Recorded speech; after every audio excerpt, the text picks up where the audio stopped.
Does your wallet look like a honeycomb filled with holes? Or do you just want to find a way to make your money grow quicker by adding a magical seed?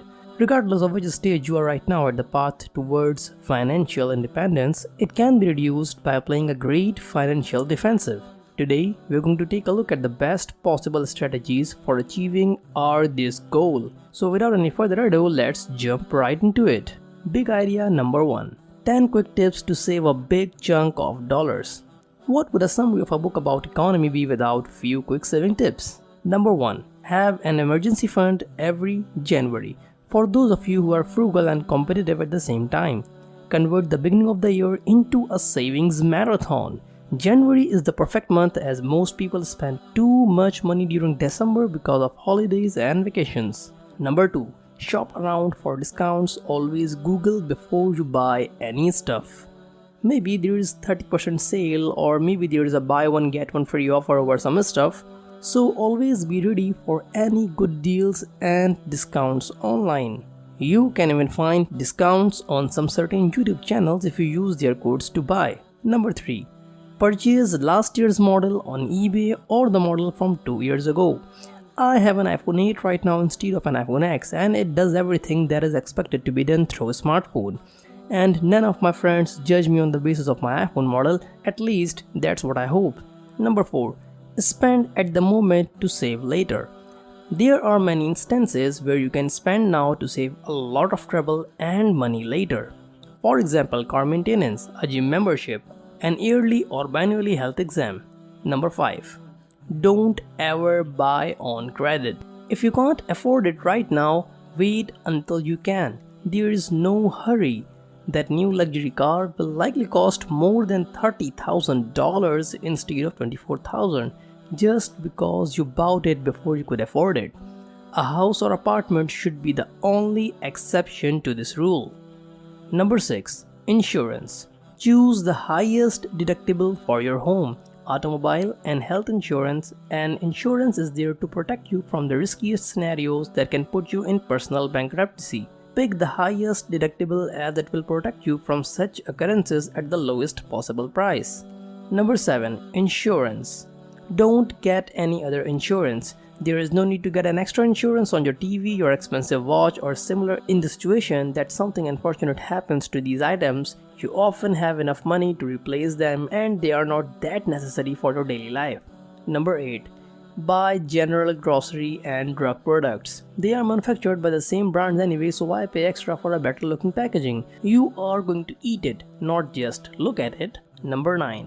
Use cash as often as possible. When you go shopping, decide your maximum budget for that specific day. Bring that amount in cash and leave your debit and credit card at home. Stores are designed for you to spend more than you first planned, and it is their strategy to pull out more money from your pockets. Number 10. Get your books at the library. The only one reason to buy a book is if you want to reference to it later, otherwise just borrow them at a library. Big idea number 2. Develop a budget. It's not as terrible as it sounds. It's a famous saying that what you can measure, you can manage. The inverse also holds true. What you don't measure, you can't manage. Don't let your personal finance end up in that spot. There are 3 necessary steps to budgeting: develop, track, and analyze.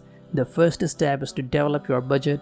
Begin by listing what is going into your pocket on the left hand side of a paper.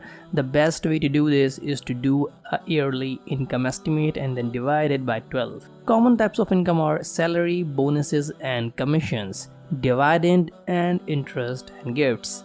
On the right hand side, write down your expenses.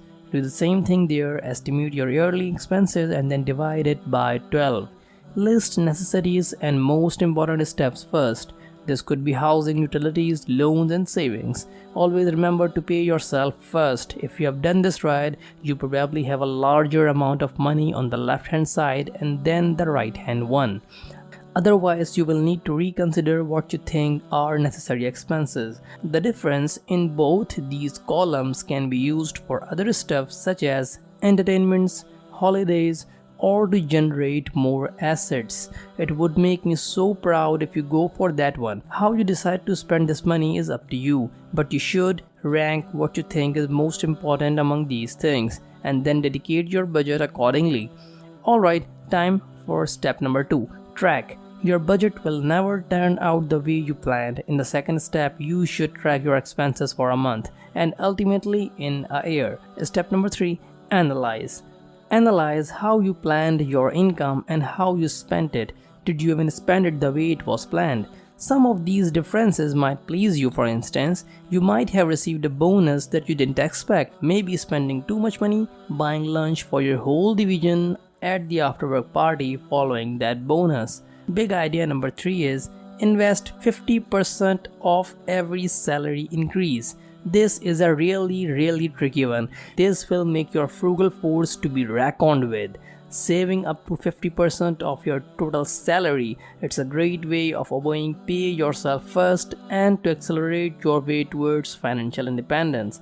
And just to think about it, you were already living on your old salary before you got a raise, right? Then why do few individuals do this? The primary reason is because people get behind in the first place. They live with the huge liabilities and loans, and when they finally get a raise, every single penny goes into the playing catch up with those expenses. A pro tip to never end up in a situation like this is to take first few years when you recently graduate from college and keep living like a student.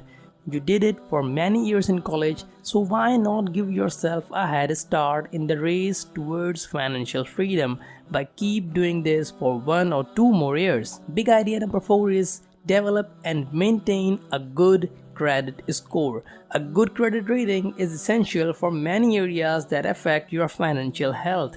It allows you to get a loan for a house. Renting an apartment becomes easier as landlords. Just look at it.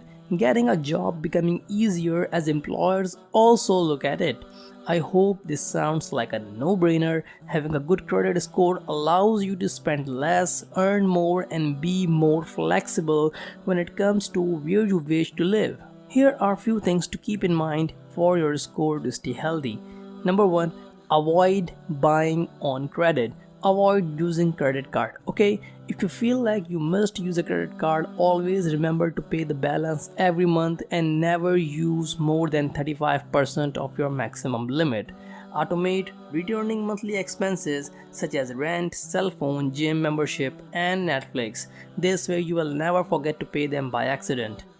Big idea number 5.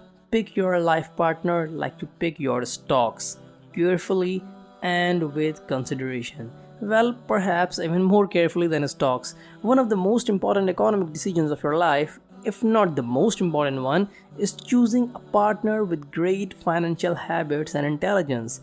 This personal quality is often ignored during the dating process. Most people misrepresent their financial situation by setting a high bar, buying expensive dinners and luxury items that they can't afford to keep up with later in their relationship.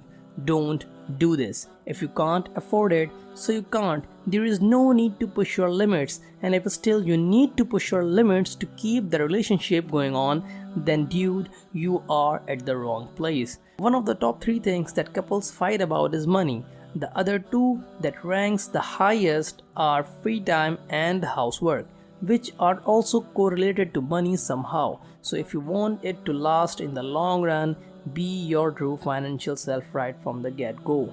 Financially, it's the long run that we are aiming for. A divorce is devastating. Again, not just for your wallet, but also for your psychological well-being. The best you can hope for during a separation is to split your wealth in half. That's similar numbers as the worst bear market in history produced for the stock owners. Furthermore, in the worst case, you lose almost everything due to legal fees, administrative costs, excess living costs, and child support. Obviously, don't overdo that dating thing. You don't have to take him or her to McDonald's on your first date. If you like this video, do not forget to give a thumbs up, hit the subscribe button, and also hit that bell icon so you never miss a notification. AlphaMindset signing out.